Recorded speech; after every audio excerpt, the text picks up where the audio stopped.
Playback సింగర్గా, యాక్ట్రెస్గా అటు బాలీవుడ్లో ఇటు టాలీవుడ్లో పాపులర్ అయిన ఆండ్రియా మరోసారి షాకింగ్ కామెంట్స్ చేసింది. తన జీవితంలో జరిగిన కొన్ని భయంకరమైన సంఘటనల గురించి ఆమె నేటి విజయంతో పంచుకుంది. ప్రముఖ గాయని మరియు నటి ఆండ్రియా ఈ మధ్యకాలంలో ఇంటర్వ్యూలో మాట్లాడిన ఆమె లైంగిక వేధింపుల గురించి తన చెత్త అనుభవాలను చెప్పింది. తమిళంతో పాటు తెలుగులో కూడా పదుల సంఖ్యలో సూపర్ హిట్ సాంగ్స్ పాడి అందరినీ అలరించింది ఈ ముద్దుగుమ్మ. బొమ్మరిలతో మొదలుపెట్టి స్టార్ హీరోల మూవీలలో హిట్ సాంగ్స్ కూడా ఈమె ఆలపించింది. ఆమె ఎక్కువ తమిళ పరిశ్రమకే పరిమితి అయ్యింది. అయితే సింగర్గా, నటిగా ఉన్న ఆండ్రియాకు గొడవలకు కొదవలేదు. Music director అనిరుద్ధ్తో ప్రేమాయణం నడిపింది. నటుడితో సన్నిహిత సంబంధం వంటి ఎన్నో వివాదాలకి దిగింది. ఇక ప్రస్తుతం కొన్ని షాకింగ్ విషయాలను ఆండ్రియా బయటపెట్టింది.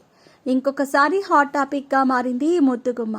ఆండ్రియా మాట్లాడుతూ, అప్పట్లో నా వయసు 11 సంవత్సరాలు. నేను మా తల్లిదండ్రులతో కలిసి బస్సులో వెడుతున్నాను.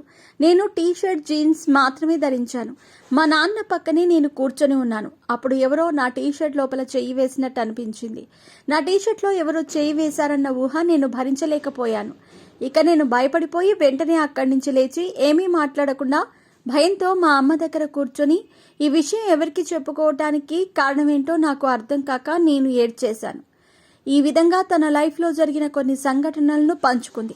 అలాగే ప్రేమపై, పెళ్లిపై తన ఉద్దేశం ఏంటో కుండ బద్దలు కొట్టినట్టు చెప్పింది. తనకు ఇప్పట్లో పెళ్లి చేసుకునే ఆలోచన లేదంది. ఎక్స్పీరియన్స్ గురించి కూడా ఇంటర్వ్యూలో అందరితో షేర్ చేసుకుంది. ఒక అబ్బాయిని ప్రేమించానని, అతన్ని పెళ్లి కూడా చేసుకోవటానికి రెడీ అయ్యానని అంది. కానీ చివరికి మోసపోయినట్టు తెలుసుకున్నానంది. ఆ బాధ నుంచి కోలుకోవటానికి చాలా టైం కూడా పట్టిందన్నట్టు ఎమోషనల్ అయ్యింది.